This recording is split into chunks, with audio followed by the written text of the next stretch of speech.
Hello guys, welcome back to my channel Shraddha's kitchen. మన కిచెన్లో ఈరోజు పూర్ణాలు వేసుకుందామండి. పూర్ణాలు అంటే స్వీట్ రెసిపీ చాలా చాలా బాగుంటాయి. మనం మెయిన్గా వరలక్ష్మి వ్రతం టైంలో చేసుకుంటాము. చాలా బాగుంటాయండి. ఇది ఎలా చేసుకోవాలో ఏంటో చూపిస్తున్నాను చూడండి.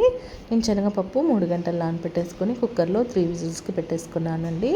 ఆ తర్వాత మినప్పప్పు తీసుకుంటున్నాను పూర్ణం వేసుకోవడం కోసం. మినప్పప్పు 2 గ్లాసెస్, బియ్యం వచ్చేసి 4 గ్లాసెస్ అండి. ఇలాగ వేసుకొని నానబెట్టేసుకొని మనం దోశల పిండికి ఎలా పట్టుకుంటామో అలా పట్టేసుకోవాలి. ఆ తర్వాత ఇప్పుడు శనగపప్పుని ఒక స్ట్రైనర్ సాయంతో మనం తీసేసుకొని వాటర్ అంతా ఒక బౌల్లోకి వేసేసుకున్నాము. తర్వాత దీన్ని కాసేపు ఆరబెట్టేసుకోవాలండి. ఆరబెట్టేసుకొని బెల్లం తురుముకున్నాము. అలాగే దోశ పిండి కూడా మిక్సీ పట్టేసుకున్నాము, పూర్ణం పిండి. ఆ తర్వాత ఇప్పుడు మనం పూర్ణం కోసం శనగపప్పుని ఇలాగా మెత్తగా మనము నలిపేసుకోవాలండి.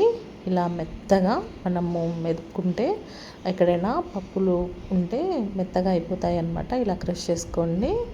ఆ తర్వాత ఇందులో మనం బెల్లం తురిమినాం కదా, ఆ బెల్లాన్ని ఇందులో యాడ్ చేసుకోండి. నేను నార్మల్ బెల్లమైనా వేసుకోవచ్చు, లేదంటే మీ దగ్గర ఆర్గానిక్ ఉంటే ఆర్గానిక్ అయినా వేసుకోండి. నా దగ్గర అయితే ఆర్గానిక్ బెల్లం ఉంటే నేను అదే వేసుకున్నాను. ఆ తర్వాత ఇప్పుడు దీన్నంతా మళ్ళీ ఒకసారి మిక్స్ చేసుకొని కొంచెం ఇలాచి పొడి వేసుకొని ఒక్కసారి మళ్ళీ మనము మెత్తగా చేసుకుందామండి. మెత్తగా మెదుపుకుందాము. ఆ తర్వాత దీన్ని ఒక కడాయిలోకి వేసుకొని ఉడికించేసుకోవాలండి. ఇది చక్కగా దగ్గరికి అయిపోతుంది. అప్పటి వరకు మనం స్టవ్ పైన ఉడికించేసుకోవాలి. అప్పుడైతే పూర్ణము మనకి చక్కగా వస్తుందన్నమాట. ఒక్కసారి చూడండి నేను ఎలా చేస్తున్నానో.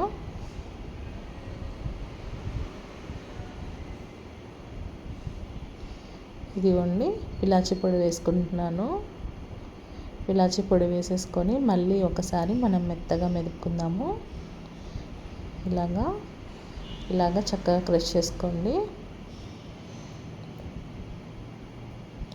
ఇలా చేసుకున్న తర్వాత ఇప్పుడు మనం ఒక కడాయి పెట్టుకుందాము. ఒక కడాయి పెట్టేసుకొని ఇప్పుడు ఈ పప్పునంతా పూర్ణాన్నంతా ఇందులో వేసేసుకొని స్లో ఫ్లేమ్లో పెట్టి చక్కగా ఉడికిచ్చేసేయండి. ఒక 2 స్పూన్స్ నెయ్యి వేసుకోండి, చాలా బాగుంటుంది ఫ్లేవరు. ఇదంతా చక్కగా దగ్గరకు వచ్చేస్తుంది. మనకి ఒక ముద్దలాగా వస్తుంది. అప్పుడు మనం స్టవ్ ఆఫ్ చేసేసుకుంటే సరిపోతుంది.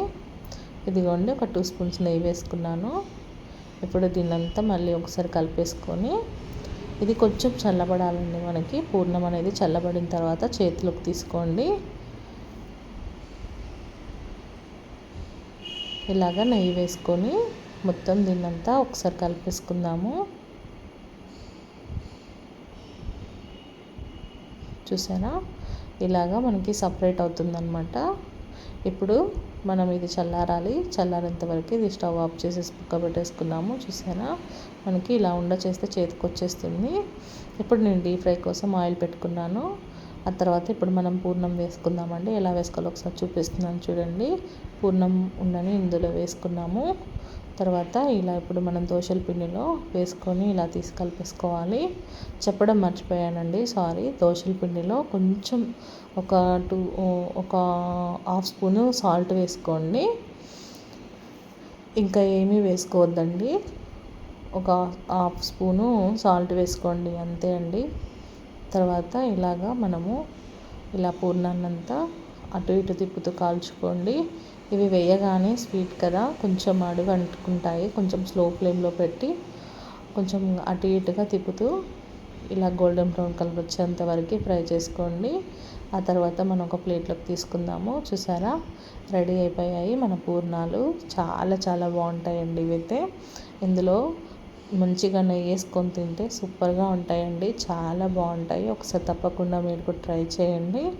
రెసిపీ ఎలా వచ్చింది అనేది కూడా కామెంట్ చేయండి. థ్యాంక్ యూ సో మచ్ అండి.